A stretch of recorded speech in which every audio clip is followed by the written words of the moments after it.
안녕하세요, 인터플입니다. 오늘은 여러분들께서 어려워하시는 이 스피킹 섹션, 특히나 그 중에서 비중이 반 이상인 integrated tasks, 즉 통합형 문제들에 대해서 간략히 가이드라인을 드려보자 합니다. 여러분들께서 득점 포인트를 모르고 함부로 통합형 문제를 공부하시게 되면은 좀 비효율적으로 공부를 하실 수밖에 없다 보니까 그 부분에 대해서 오늘은 좀 접근을 해보도록 하겠습니다. 자, 교훈 다음과 같습니다. 첫 번째, 일단 통합형 문제들의 유형부터 한번 파악을 해볼 거예요. 그리고 두 번째, 출제 패턴이 어떻게 나오는지. 이 출제 패턴은 사실 굉장히 여러 가지 변수가 있는데 지금 이 변수에 대한 고려 없이 함부로 접근을 하셨다가는 여러분들께서 득점 포인트를 모르시고 그리고 올바르게 점수를 가져가실 수가 없으실 거다. 이해되셨죠? 자, 세 번째입니다. 학습법. 어떻게 하면 통합형 문제를 효과적으로 학습을 하실 수가 있을까? 이 부분에 대해서도 오늘 좀 접근을 해보고자 합니다. 자, 그래서 첫 번째 기회부터 드리기로 했었죠. 자, 그래서 보시겠습니다. 스피킹 섹션 같은 경우는 이제 독립형, 독립적으로 말하기 능력만 측정하는 이 독립형 문제들이 있고, 그리고 말하기 능력뿐만이 아니라 읽기, 듣기 능력까지 테스팅을 하게 되는 이 통합형이라는 문제의 유형이 또 따로 있습니다. 자, 독립형은 두 문제가 출제가 되고 통합형은 네 문제가 출제가 되기 때문에 실제로 과반수의 점수는 이 통합형에 부과가 된다 라고 말씀을 드릴 수가 있겠는데, 이 통합형 같은 경우 사실 많은 분들이 이 독립형에 비해서 쉽다고 생각을 하시기 마련입니다만 충분한 준비 없이는 이 통합형에서 오히려 점수가 더 많이 나오기 때문에 이 더 많은 점수를 가져가지 못하면 여러분들의 점수에 대한 영향이 그렇게 좋지만은 않다. 이해되셨죠? 자, 그래서 이 통합형 문제는 어떤 것들이 있는지를 한번 보면 이제 크게 두 가지로 나눌 수가 있습니다. 첫 번째, 대학 생활, 캠퍼스 라이프에 대한 어떤 내용들이 이제 출제가 되고요. 두 번째는 이제 이 academic lecture, 이 학술적인 내용이 출제가 됩니다. 이 academic lecture 같은 경우는 이 캠퍼스 라이프에 비해서 훨씬 더 많은 유형과 더 어렵고 학술적인 내용을 가져오기 때문에 여러분들께서 많이 혼동을 겪으시고 그리고 실제로 통합형에서 많이들 점수를 깎이시는 부분이 이 academic lecture 이 부분이란 말이죠. 그래서 오늘 같은 경우는 지금부터 이 academic lecture에 훨씬 더 신경을 써서 한번 저희가 보여드리도록 하겠습니다. 자, 보실게요. 일단은 출제 트렌드. 최신 출제 트렌드는 이렇습니다. 독립형은 좀 어려운데 통합형은 그대로 가고 있어요. 자, 이거 같은 경우는 근데 이 둘 중에 뭐가 더 중요하다라고 볼 때 어려운 게 더 중요하겠지라고 단편적으로 생각을 하시면 안 되고, 일단은 통합형이 문제가 네 문제죠. 비중이 더 높습니다. 그죠? 그래서 통합형에 좀 더 무게를 주셔야 되는 게 맞는 건데, 통합형이 평이하다고 해서 독립형보다 어렵느냐? 그건 아닙니다. 왜 그러냐면 통합형은 미리 가져오던 난이도가 이미 있기 때문에 여기서 변하지 않은 것뿐이지 이미 어려웠어요. 통합형은 이미 어려웠습니다. 그렇기 때문에 이게 평이하다고 해서 난이도가 쉽다거나 통합형을 쉽게 본다거나 이런 식으로 생각을 해주시면 학습에서 좀 비효율이 발생할 수밖에 없죠. 그래서 통합형, 평이하지만 중요한 그대 한번 보시도록 하겠습니다. 자, 통합형을 풀이하는 데는 다음과 같은 세 가지 절차를 따르셔야 됩니다. 자, 보실게요. 첫 번째가 노트 테이킹. 일단 읽고 들은 내용을 여러분들께서 이제 필기를 해주셔서 내가 어떤 말을 이제 전달을 해야 되겠구나를 먼저 이제 필기를 해주셔야 됩니다. 그리고 이것을 잘 요약하셔서 정리하셔야 돼요. organizing 두 번째입니다. 그래서 머릿속에서 이게 순서대로 어떻게 전개를 할지 전개를 하신 뒤 그 다음에 이제 전달을 해줘야 되는 건데, 이 딜리버리 같은 경우는 사실 가장 중요한 부분이 포인트가 두 가지가 있어요. 일단 첫 번째, 가장 정확한 정보를 공유를 해야 된다는 것. 그러니까 지금 여러분들이 읽고 들은 내용을 사실 그대로 전달을 하셔야지 여러분들께서 이것을 왜곡한다거나 아니면은 지레 짐작하여서 어떤 여러분들만의 사실을 집어넣는다거나 이런 식으로 이제 답변이 들어가다 보면은 점수가 크게 차감이 됩니다. ETS에서도 밝혔다시피 이 통합형 문제 유형들의 가장 중요한 출제 포인트는 바로 정보의 정확성입니다. 그래서 이 딜리버리 하실 때 여러분들께서 각별히 신경을 쓰셔야 되는 부분은 이제 정보의 정확성이다 라고 말씀을 드릴 수가 있겠어요. 자, 그리고 또 여러분들께서 만약에 고득점, 그러니까 26점 이상의 점수가 필요하시다. 그러면은 꼭 지켜주셔야 되는 게 내용을 끝까지 그리고 온전히 전달을 하는 것입니다. 내용을 끝까지 전달하시는 거예요. 왜 그러냐면은 예시 같은 경우나 아니면 어떤 사례들 같은 경우 주로 중요한 내용이 맨 마지막에 나옵니다. 그죠? 그래서 이 마지막 내용을 잡아줘야 여러분들께서는 고득점을 달성을 하실 수가 있는 거다라고 말씀을 드릴 수가 있겠습니다. 자, 그럼 지금부터 저희가 어떤 문제들을 이제 보면 되는지를 한번 보도록 할 텐데, 지금 일단 3번, 5번, 즉 이 통합형에서 캠퍼스 라이프에 관한 부분들은, 이 캠퍼스 라이프에 관한 문제들은 이제 여러분들께서 다 아시겠지만 아카데믹 렉처보다는 좀 쉽죠. 그래서 이런 부분에 대한 강의는 저희가 이제 나중에 따로 이제 시간이 나면 다뤄보는 걸로 하고, 오늘은 당장 여러분들께 급한 아카데믹 렉처에다가 이제 중점을 둬야 되겠죠. 때문에 오늘은 이 3번, 5번 같은 경우는 득점 포인트들만 저희가 한번 보고 넘어가도록 하겠습니다. 자, 그래서 3번 문제 같은 경우는 득점 포인트가 크게 다음과 같습니다. 일단 저 19점에서 21점 이 단계까지 가시는 데는 이 대학의 계획이나 편지의 제안, 그리고 학생 의견과 이유 두 가지, 이 정도까지만 써주시면은 이제 여러분들께서 한 이 정도 점수를 가져가실 수가 있다. 물론 이 19점에서 21점이라는 범위를 둔 거는요, 여러분들 다른 문제에서 또 어떻게 하실지도 모르는 일이고, 그리고 뭐 개개인마다 그 전달하는 데 차이가 있을 수도 있죠. 그렇기 때문에 범위가 있는 것이고, 자, 그래서 여기서 뭐가 더해져야 되느냐, 이 이상의 점수를 가져가시려면은 이유 두 가지와 세부사항 한 줄 정도씩은 들어가 주시면 이제 22점에서 24점 정도 가져가실 수 있다. 여러분들 연습하실 때 이거 잘 참고하셔야 됩니다. 아시겠죠? 대부분 모두 이 점수대를 필요로 하시죠. 그래서 이 뭐 대학의 계획이나 편제 제안은 물론 기본이고요. 이유 두 가지에 세부사항 한 줄씩 추가가 꼭 돼줘야 된다. 그래야 여러분들께서 이 정도의 점수를 가져가실 수가 있고요. 이 이상의 점수가 필요하신 분들은 보세요. 세부사항을 지금 여기 한 줄이라고 되어 있는데 여기서 두 줄씩 정확히 주셔야 됩니다. 두 줄씩 정확히 주셔야 돼요. 모든 스피킹 문제가 예외가 없이 세부사항 두 줄 이상씩은 꼭 나옵니다. 그렇기 때문에 이 두 줄 이상을 정확히 그리고 올바르게 발음을 해주신다면 이제 여러분들께서 25점에서 27점까지 가져가실 수가 있는 거죠. 자, 그래서 마지막에 이제 이 27 이상의 점수를 가져가시려면 어느 정도의 포인트가 있어야 되느냐? 이 세부사항 두 줄 혹은 세 줄씩 다 해주는 건 물론이요. 이제 어느 정도 플루엔트하게, 그러니까 유창하게 전달을 하셔야 되고요. 그리고 효과적으로 패러프레이징이 되어 있는지가 또 이제 주어집니다. 그래서 여러분들께서 주어진 내용을 시간 내에 모두 포괄적으로 유창하고 효과적으로 전달을 하게 되면 여러분들께서 28에서 30점의 점수가 나올 수가 있는 거다라고 3번 유형은 말씀을 드릴 수가 있어요. 자, 그러면은 3번 말고 다른 캠퍼스 라이프 문제인 5번 유형을 한번 보도록 할게요. 어떻게 가져가야 지금 여러분들께서 점수를 잘 받으실 수 있는가에 대한 가이드라인을 좀 드리도록 하겠습니다. 자, 5번 유형은요. 일단 첫 번째, 문제가 있죠. 5번에서는 학생, 그러니까 남자, 여자 둘 중에 이제 한 사람이 문제가 있고 거기에 대한 해결책이 대화에서 두 가지가 제시가 됩니다. 그죠? 근데 이 문제와 해결책 두 가지까지가 나오면은 여러분들께서 한 18점에서 이 정도 21점까지도 잘하면 가져갈 수 있다. 사실 이 19점에서 21점 이 정도까지는 사실 그렇게 크게 여러분들께서 필요하신 점수라고 하기에는 좀 너무 작죠. 그래서 여러분들께서 어떻게 들어주셔야 되느냐 보실게요.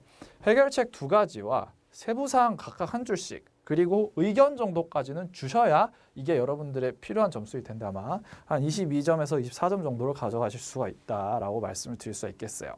자, 그러면은 여러분들께서 이 점수 이상의 점수를 가져가시려면 이 정도 요건을 충족을 해주셔야 됩니다. 해결책 세부사항 두 줄 각각 주시고 그리고 의견에 대한 이유를 두 가지까지 주시면 25점에서 27점 정도의 점수를 가져가실 수가 있습니다. 물론 이제 이유 두 가지 이거 같은 경우는 여러분들께서 독창적으로 주셔도 되고요. 아니면은 그 세부 사항을 이제 참고를 해서 주셔도 되는데 이 이유 두 가지 에는 각각의 세부사항 한 줄씩 정도만 붙어주면은 27점 정도까지도 충분히 가져갈 수가 있는 부분이다라고 말씀을 드릴 수가 있겠습니다.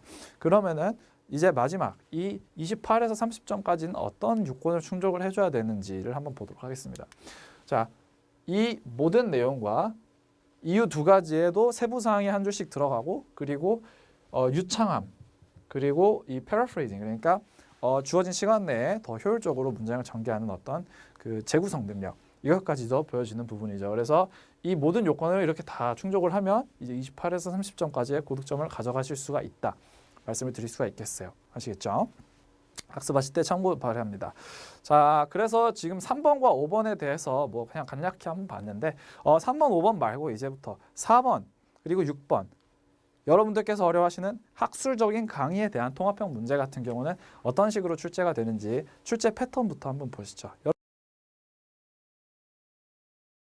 자, 4번 문제 같은 경우는 리딩 지문이 한 45초에서 50초 정도 제시가 되는데 이 리딩 지문의 내용은 크게 용어의 정의 그리고 용어 간의 관계 그리고 용어의 예시 등에 대한 내용이 나옵니다.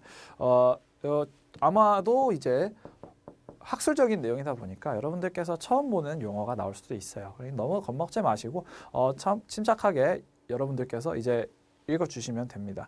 근데 여러분들께서 침착하지 않으시면은 이게 아무래도 시간이 45초에서 50초밖에 없다 보니까 여러분들께서 당황을 하시고 어디부터 보야 될지 모르는 분들 많이 계신데 이거는 그냥 침착하게 처음부터 끝까지 읽어주는 게 사실은 가장 효과적인 방법일 때가 많다라고 말씀드릴 수가 있겠고요. 두 번째로 리스닝. 이 리스닝에서는 어떤 내용이 나오냐면요. 이 리딩에서 나왔던 그 용어 혹은 개념 에 대해서 이제 강의가 제시가 되는데 이 읽기 지문에 대한 강의를 예시를 통해서 전개를 합니다. 예시를 통해서 전개를 합니다.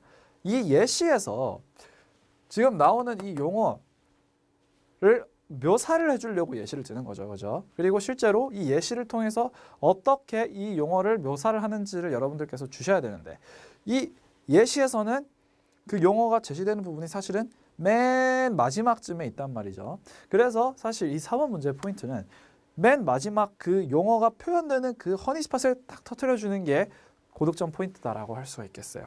자, 그래서 이것들을 다 노트 테이킹을 하셔서 준비 시간 30초를 가지셔서 이제 정리를 해주신 다음에 60초 동안 전달해 주시면 되는 거죠. 자, 6번 유형 같은 경우 한번 보도록 하겠습니다. 6번 유형 같은 경우는 리스닝 밖에 안 나와요. 리딩이 없습니다. 자, 리스닝이 근데 좀 길죠. 듣기 지문 길이가 한 120초에서 150초 정도 돼요.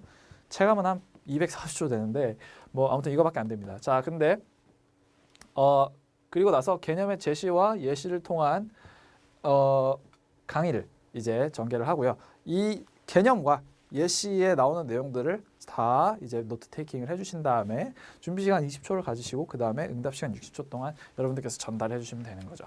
자, 그래서 지금 이렇게 각각 간단하게 유형 파악을 해봤는데 여러분들께서 이제 가져가셔야 되는 거는 이 4번, 6번 문제가 각각 어느 정도 변수가 있어요. 그러니까 패턴이 따로 이렇게 좀 나오는데 학원들에서는 이제 좀 일반적인 유형 그러니까 개념이 하나가 제시가 되고 두 가지 개념이 이렇게 나눠서 이렇게 각각 제시가 되는 뭐 이런 한 가지 경우일 수밖에 이제 안 가르치는 학원들이 많은데 이거 같은 경우는 사실 좀 잘못된 접근 방법입니다. 왜 그러냐면은 출제가 되는 패턴에 따라서 득점 포인트가 조금씩 다르죠. 근데 정리를 똑같이 하는 거는 사실 이 출제 패턴과 채점자의 어떤 의도를 그냥 묵살하고 자기 뜻대로 하겠다는데 이거는 큰 점수를 받을 수가 없겠죠. 그렇기 때문에 여러분들께서는 어떤 그 일정한 출제 패턴에 따라서 만들어 주셔야 되는 답변의 패턴도 거기에 따라가야 되는 겁니다. 그죠? 그거를 제일 제대로 하시려면은 지금부터 어떤 유형들이 있는지 잘 보셔야겠죠. 자, 그래서 그 유형들을 오늘 한번 샅샅이 파헤쳐보고자 합니다. 자, 그래서 보실게요. 아까 4번에서 나왔던 이 reading passage 이거에도 유형이 이렇게 4가지가 있습니다. 자, 첫 번째 그냥 개념을 주고 거기에 대한 정의를 주는 가장 일반적인 유형이 있어요. 자, 이거를 이제 학원들에서 가장 많이 가르치는데 그냥 이것뿐만이 아니라 이제 나머지 3개까지도 여러분들께서는 미리 알고 계셔야 된다. 이 시나리오들이 미리 들어와 있는 거랑 들어와 있지 않은 거랑은 상당히 큰 차이가 있습니다. 시험장에서 막상 리딩 패스지 뭘 잡아야 될지 잘 몰랐을 때 당황하시고 정의 잘 못 잡으시는 분들 굉장히 많거든요.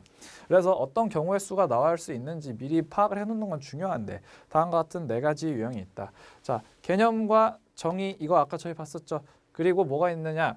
개념이 주어지고 거기에 대한 예시가 주어지는데 이 예시가 알고 보니까 주어진 개념이었다. 뭐 이런 내용입니다. 쉽게 말해서 개념보다 예시가 더 중요한 케이스죠. 자, 계속 보실게요. 2가지 개념이 주어집니다. 그 중에서 하나를 선택하는 거예요. 2가지 중에서 하나를 선택하는 건데 보통 이런 것 같은 경우는 이제 2가지가 주어지면 하나는 우리가 좀 친숙한 것, 우리가 딱 별로 이렇게 설명을 안 들어도 알 수 있는 게 하나가 나오고 그리고 그것과 조금 대조되면서 학술적으로 좀 어려운 그런 내용이 하나가 더 나옵니다. 그죠? 그래서 2가지 중에 하나를 선택해 주는 거다.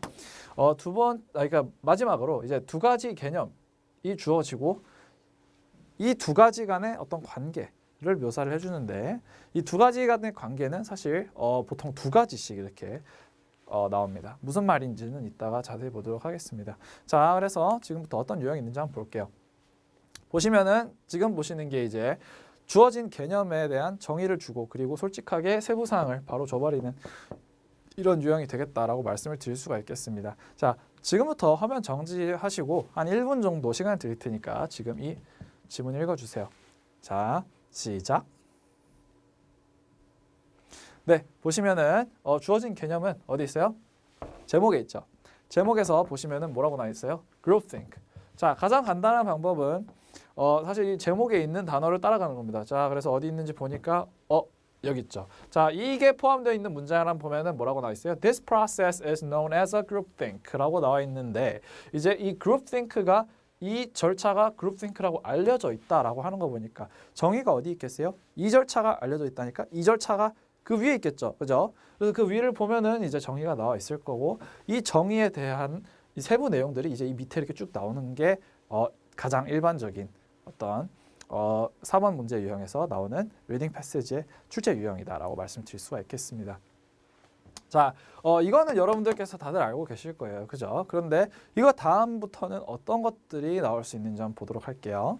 자, 그래서 개념이 제시가 되고 그리고 거기에 대한 예시가 사실은 진짜 개념인 게 이런 유형이 나오라고 볼 수가 있겠는데 여기서 나오는 개념은 사실 저희가 학술적이다라기보다는 우리가 이미 알고 있는 개념을 하나를 딱 줘놓고 그리고 거기서 이 개념의 예시로서 학술적인 개념을 지문에서 살짝 넣어놓고 그게 알고 보니까 진짜 여기서 주는 개념인 거 약간 그런 느낌이죠. 자, 느낌다운 느낌. 자, 한번 보실게요. 이거를 지금부터 지문을 한번 읽을 시간을 드릴 테니까 1분 정도 화면을 정지해 놓으시고 한번 독해를 해보시기 바랍니다. 자, 준비 시작. 네, 보셨으면은 이제 아시겠지만 이 개념 같은 경우는 이 social interaction이라고 나와 있죠. 자, 여기서 social interaction 모르시는 분들 아마 없으실 거예요. 그죠? 자, 근데 social interaction을 묘사하려고 지금 이 지문을 주는 게 아니라 social interaction 뭐 쭉 나오다가 이제 for instance 이러면서 다른 개념이 나오죠. important principle of social interaction, audience effect 이러면서 나오는 거 보이시죠? 지금 이 예시로 이렇게 다른 개념이 주어집니다. 여러분들께서 이 리딩 패시지를 보실 때 지금 여기 주어져 있는 개념과 그리고 지금 초반 도입부에 나오는 내용들이 상당히 제너럴하다. 그러니까 일반적으로 다들 알고 있는 사실이다라고 이제 생각이 되시면은 이 지금 지문 내에서 이 예시가 없는지를 여러분들께서 주의 깊게 보시는 게 필요합니다. 왜냐? 그 예시가 사실은 주인공일 수도 있기 때문이에요. 아시겠죠? 자, 그래서 이렇게도 나올 수가 있다는 것을 알아두시고 들어가시는 게 굉장히 중요합니다. 자, 3번째. 2가지 개념 중에 한 개가 알고 보니까 이제 실제로 주어지는 개념이다. 약간 이런 느낌인데 자, 지금부터 이거 1분 정도 드릴 테니까 한번 독해를 화면 정지하시고 시작해 보시죠. 자, 시작. 자, 보시겠습니다. 그래서 지금 주어진 개념이 뭐가 있어요? explicit and implicit memories라고 되어 있는데 explicit은 뭐죠? 외향적인 거죠.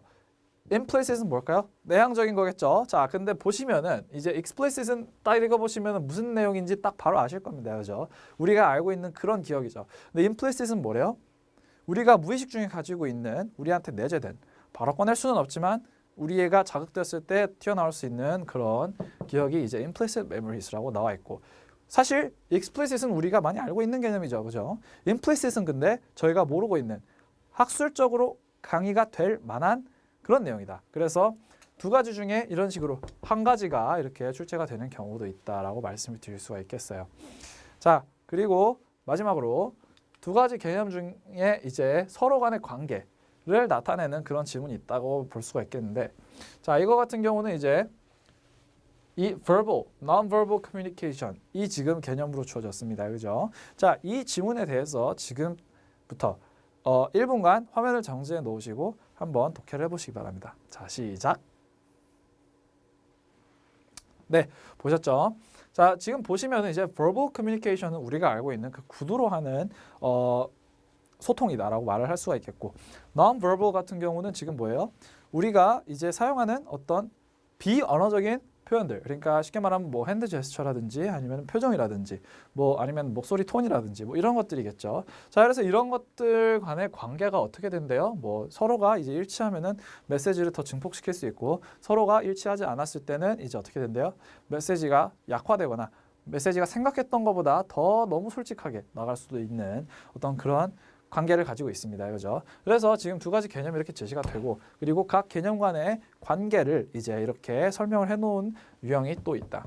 그래서 여러분들께서 지금 이 네 가지를 반드시 알아야 되는가? 이거는 사실 영어를 진짜 잘하시면, 그러니까 이거를 30초 내에 읽는 게 문제가 없으시다 하시면은 상관이 없죠. 근데 여러분들께서 지금 45초, 50초도 지금 벅차 있는 상황에서 뭐가 어디에 포커스를 놓고 가야 될지 모르겠다 하시는 상황이라면, 여러분들은 지금 이 머릿속에 여러분들은 지금 이 네 가지 유형을 다 넣어놓고 이제 시작을 하셔야 됩니다. 아시겠죠? 뭐 한 번 넣으면은 그 다음부터 뭐 계속해서 강조가 될 필요는 없는 부분이에요. 그렇기 때문에 일단 한번 알아놓으시면은 굉장히 편하다. 자, 그러면은 이제 리딩 패시지가 어떤 식으로 출제가 될 수 있는지를 봤는데, 지금부터는 렉처, 그러니까 사실 이 스피킹에서 가장 중요한 부분은 렉처란 말이죠. 자, 이 렉처 같은 렉처가 지금 어떻게 출제가 될 수 있는지 크게 네 가지 패턴을 가지고 한번 오늘은 보도록 하겠습니다. 자, 렉처는 다음과 같은 네 가지 유형이 될 수가. 자를게요, 형님.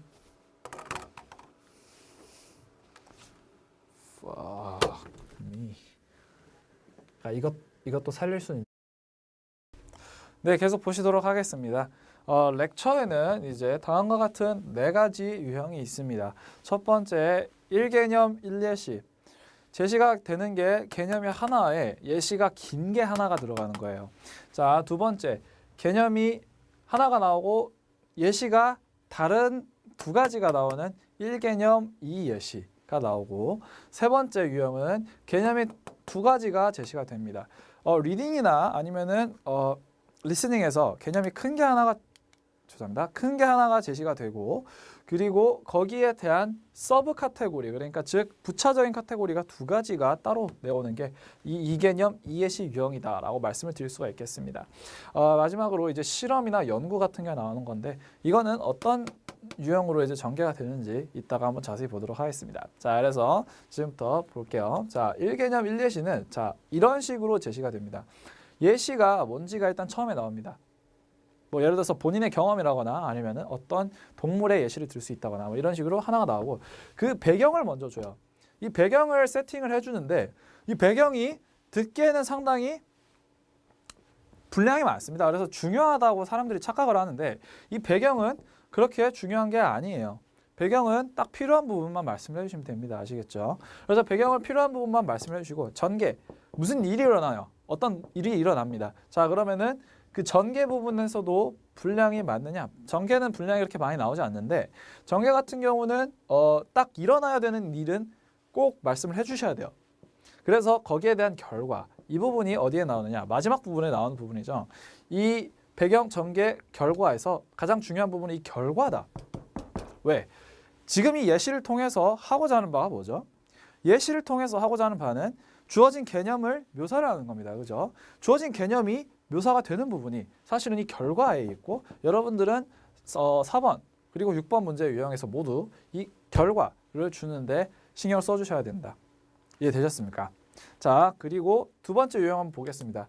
1개념 2예시 같은 경우인데 지금 각각 다른 예시가 주어지는 경우인데 이거 같은 경우는 그냥 하나를 그냥 다른 예시를 통해서 보여주는 거예요. 그래서 보시면 일단은 1개념에서 첫 번째 예시가 이렇게 나오고 그 예시가 주는 어떤 결과, 그리고 두 번째 예시가 이렇게 나오고 그 두 번째 예시가 주는 결과, 이렇게 해서 각각 예시 결과 이거를 모두 주셔야 됩니다.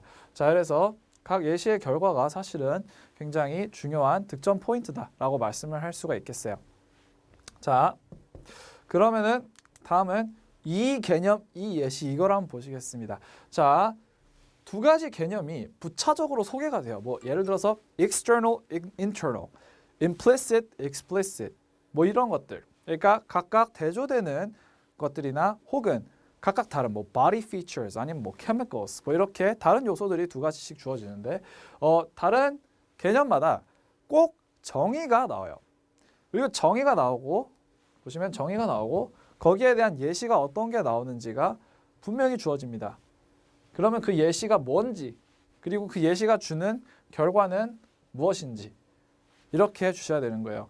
두 번째도 마찬가지예요. 두 번째 개념이 제시가 되고 거기에 대한 정의가 나오고 그리고 그 정의에 대한 예시가 주어진 다음에 그리고 예시에 대한 결과까지 이제 나와줘야 되는 겁니다. 그래서 각 개념의 정의를 말을 해주는 게 굉장히 중요하고 그리고 그 예시가 뭔지 그리고 그 예시가 주는 결과 항상 4번, 6번은 결과에 치중을 해주셔야 된다. 이해되셨죠? 자, 그러면 마지막으로 이제 실험이랑 연구 이것은 어떻게 전개가 되는지를 한번 보겠습니다. 자, 실험이나 연구는 이 실험의 연구에 대한 개요를 잠깐 준 다음에 두 가지 실험 대상으로 나눕니다. 원 그룹은 어쩌고 다른 그룹은 어쩌고. 그러면 둘 다 똑같은 어떤 과정을 겪게 되는데 서로 결과가 달라요.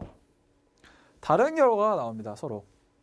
이 다른 결과를 보여주면서 이 차이를 통해서 이 개념이 이런 식으로 묘사가 된다. 다른 결과의 차이점을 보여주면서 이 개념을 설명을 해줘야 됩니다. 그래서 여러분들께서 지금 네 가지 패턴 보셨는데 이 예시에서 항상 중요한 거는 결과 부분을 말씀을 해주셔야 한다. 왜? 예시가 지금 주어진 개념을 표현하려고 이제 예시를 굳이 드는 것이고 그 예시에서 개념이 드러나는 부분은 결국에는 결과에 있단 말이죠. 그렇기 때문에 여러분들께서 항상 마지막 부분을 터트려줘야 된다라는 생각으로 4번, 6번 꼭 그런 식으로 연습을 해주셔야 됩니다. 아시겠죠? 중간에 배경이나 전개를 명확하게 주는 것도 물론 중요하죠. 하지만 거기서 끝나는 건 의미가 없습니다. 왜? 아직 예시에서 개념을 보여주지 못한 부분을 가지고 시간을 쏟다 보면 문제가 뭐죠? 이 예시를 통해서 어떻게 이 개념을 설명하는가를 보여주다 이건데 그 질문에 대해서 답변을 결국 잘 못한 셈이란 말이죠. 그렇기 때문에 여러분들께서 자꾸 이렇게 17점, 19점 여기서 나는 말을 많이 하는 것 같은데 20점 초반대도 잘 못 넘는 것 같다. 이러시는 분들은 4번, 6번에서는 결국에는 이 결과까지 주셨는가 한번 잘 생각을 해보셨어야 할 겁니다. 자, 그러면은 여태까지 이제 통합형 스피킹에서 고득점을 맞는 방법에 대해서 말씀을 드렸습니다. 네, 계속 보시도록 하겠습니다. 자, 지금 보시는 건 이제 4번, 6번 문제에서 어느 정도 말을 하면은 어느 정도의 점수를 가져갈 수 있는지에 대한 가이드라인이다라고 보시면 될 텐데 이 가이드라인이 명확히 머릿속에 있는 상태에서 여러분들은 공부를 시작을 하셔야 됩니다. 아시겠죠? 내가 지금 이 수준이면 앞으로는 이 수준까지 가겠다라는 목표를 정해놓고 학습을 하셔야 된다. 자, 보실게요. 자, 17점에서 21점, 그러니까 거의 이제 기본 점수에서 조금 더 받는 정도죠. 자, 항상 이 17점에서 21점대는 여러분들의 목표를 달성을 해주기에는 상당히 낮은 점수대입니다. 그죠? 그렇기 때문에 이 부분에서는 좀 더 해주셔야 된다라고 알고 계시면 되겠는데 지금 보시면은 개념의 정의가 나오고 그리고 예시가 한두 문장 정도 정확히 나왔을 때 17점에서 한 21점 정도까지 점수가 왔다 갔다 한다. 지금 예시 한두 문장이라고 말씀을 드린 거는 전제가 하나 있다고 그랬죠. 정확히 말씀해 주셔야 됩니다. 아시겠죠? 자, 계속 볼게요.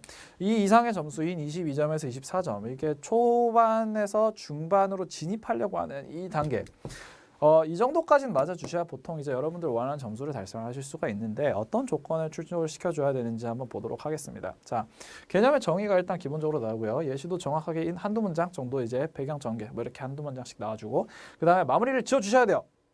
마무리 아시겠죠? 자, 22점에서 24점 이 점을 넘어서 어떻게 가요? 25점, 27점으로 가려면 어떻게 해주셔야 되느냐? 예시를 자세하게 묘사를 해주셔야 돼요. 배경은 뭐 조금 줄여서 말을 해도 전개와 결과가 명확하게 있어줘야 됩니다. 그리고 마무리까지 꼭 지어주셔야 된다. 마무리! 지어주셔야 된다는 거 잊지 마세요. 자, 그 위에 점수대는 어떻게 가느냐? 28점에서 30점 이거는 어떻게 가주셔야 되느냐?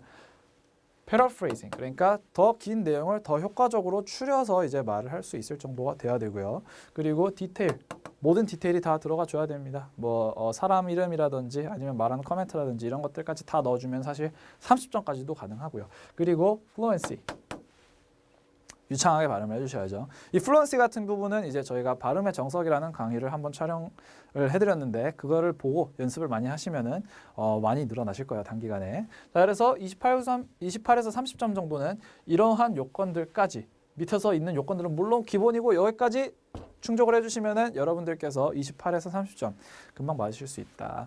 아시겠죠? 자, 그럼 계속 보실게요. 어떻게 공부를 하면은 이 통합형을 정보를 할 수 있을까를 보시면 좀 보실게요. 이 통합형 공부를 시작하기 전에 먼저 미리 알고 계셔야 되는 전제입니다. 기본 전제. 통합형에서 가장 중요한 채점 요소는 정확한 정보의 딜리버리다 라고 제가 말씀드린 게 아니라 ETS에서 그렇게 막 밝힌 바가 있습니다.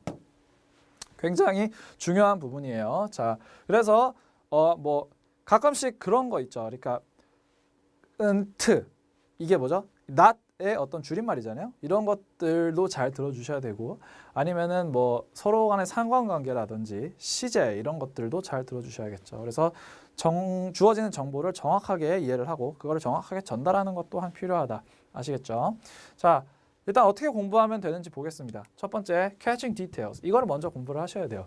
주어진 내용, 주어진 강의 뭐 이런 것들을 가지고 얼마나 필요한 거를 잘 캐치를 할 수 있느냐 이거가 지금 일단 첫 번째로 중요합니다. 요약을 하는 문제다 보니까 요약할 내용이 일단 먼저 있어야죠. 그죠?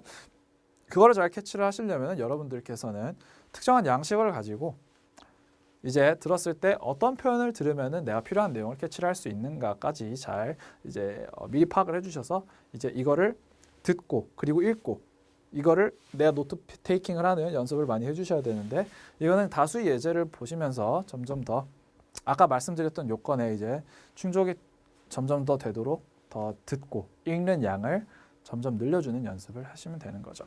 자, 계속 보실게요. 두 번째, on time delivery. 제가 아까 말씀드렸다시피 4번과 그리고 6번에서는 가장 중요한 게 마지막에 나오는 이 결과 부분. 예시가 개념을 보여주는 이 결과 부분이라고 말씀을 드렸습니다. 그죠? 그래서 그 시간 내에 나오지 못하면 그 결과까지가 나올 수가 없는 부분이겠고, 그죠? 그렇기 때문에 결과까지 나와주려면 위에서 쭉쭉쭉쭉쭉 나와서 결과까지 탁 말씀을 해주는 이 시간 내 전달하는 연습이 필요하시다. 아시겠죠? 자, 세 번째, paraphrasing입니다. 아무래도 이제 그 나온 내용을 그대로 말을 하는 것보다는 자신만의 언어로 재구성을 해서 이렇게 전달을 할 수 있으면은 가장 좋은 답변이 될 수가 있겠는데 이 paraphrasing 능력을 많이 길러 놓으시면 여러분들 지금 내 시간이 엄청 조금 남았을 때도 일반화 등의 방법을 사용을 해서 내가 생각해 놓은 내용을 모두 전달할 수 있단 말이죠. 때문에 이 paraphrasing 단계는 처음엔 좀 어려울 수도 있지만 연습이 좀 어느 정도 되시다 보면은 사실은 이 스피킹 답변 그리고 스피킹 점수에 굉장히 많이 도움이 되는 능력이다. 그래서 이 세 가지를 여러분들은 포커스를 놓고 저 원칙을 기획하신 뒤 공부를 하시면 통합형 섹션에서는 만점을 맞으실 수가 있다.